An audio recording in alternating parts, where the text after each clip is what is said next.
Sosok AKBP Reinhard H. Nainggolan, Kapolres Nia Selatan, jadi penjamin janda 5 anak ditahan Kejari. Nama Kapolres Nia Selatan AKBP Reinhard H. Nainggolan tengah menjadi perhatian publik. Hal tersebut tak lepas usai AKBP Reinhard Nainggolan jadi penjamin Erlina Zebua, janda 5 anak yang ditahan Kejaksaan Negeri Nia Selatan. Atas sikapnya tersebut, tak sedikit kini yang merasa penasaran dengan sosok AKBP Reinhard Nainggolan selaku Kapolres Nia Selatan. Diketahui sosok AKBP Reinhard Habonara Nainggolan adalah seorang perwira menengah dalam Polri.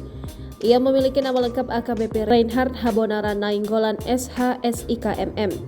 Diketahui jika Reinhard mengemban jabatan baru sebagai Kapolres Nia Selatan sejak 26 Juni 2021 silam.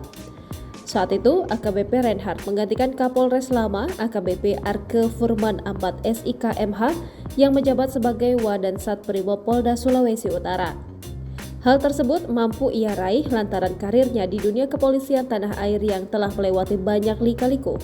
Bahkan AKBP Reinhard Habonara Nainggolan juga pernah bertugas di Ditreskrimsus Polda Sumatera Utara.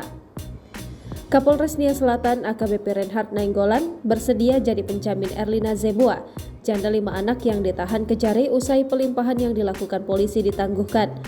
Reinhard mengatakan pengajuan penangguhan ini dilakukan agar Erlina Zebua dapat bebas dan merawat kelima anaknya.